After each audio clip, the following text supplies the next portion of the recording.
In today's video, I'll show you how I've built, tested and perfected my LEGO Snow Plow train.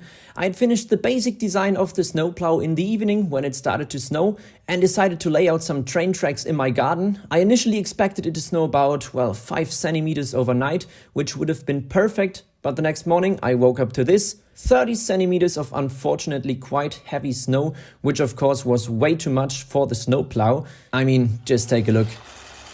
Yeah, I don't think I'll have to tell you that that didn't work. So I decided to gradually work my way up and continuously test it with more and more snow, but already my very first tests all failed miserably.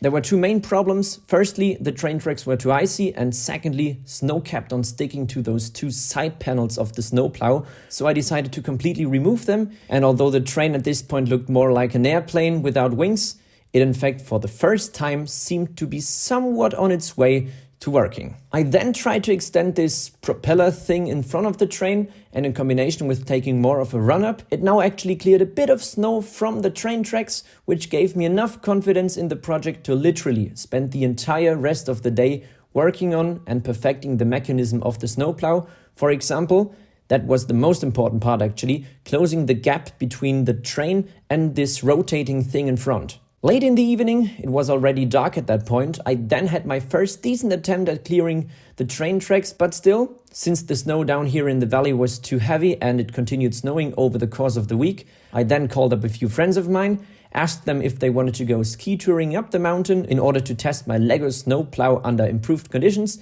They of course thought I was crazy, but all agreed, and after hiking up the mountain for 3 hours, I could then lay out the train tracks at 2,000 meters altitude in snow that was honestly already a bit too deep at that point, but still, immediately the first run was a success.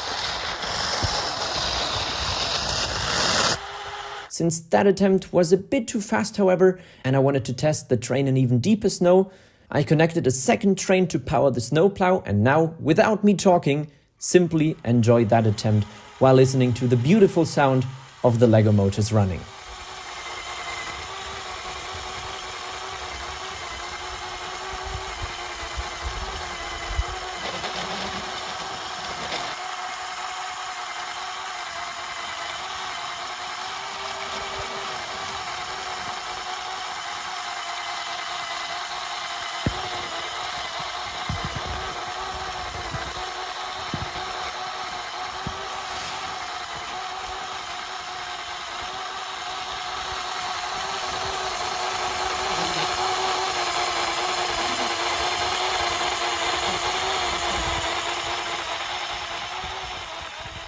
With that run being a complete success and my so far best attempt, we now had to get down the mountain before it got dark.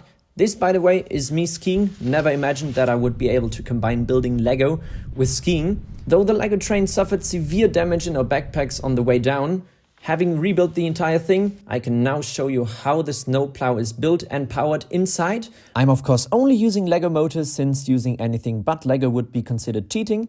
I then connected them in a way that I could separately control the speed of the rotary Snow Plow and the speed of the train. I know letting the train run without a roof looks a bit stupid, and also it absolutely does not fit into my LEGO city, but that's not what this train was designed for anyways. So hopefully you enjoyed this fun little project. Make sure to check out all my other crazy LEGO projects on the channel. Until next time.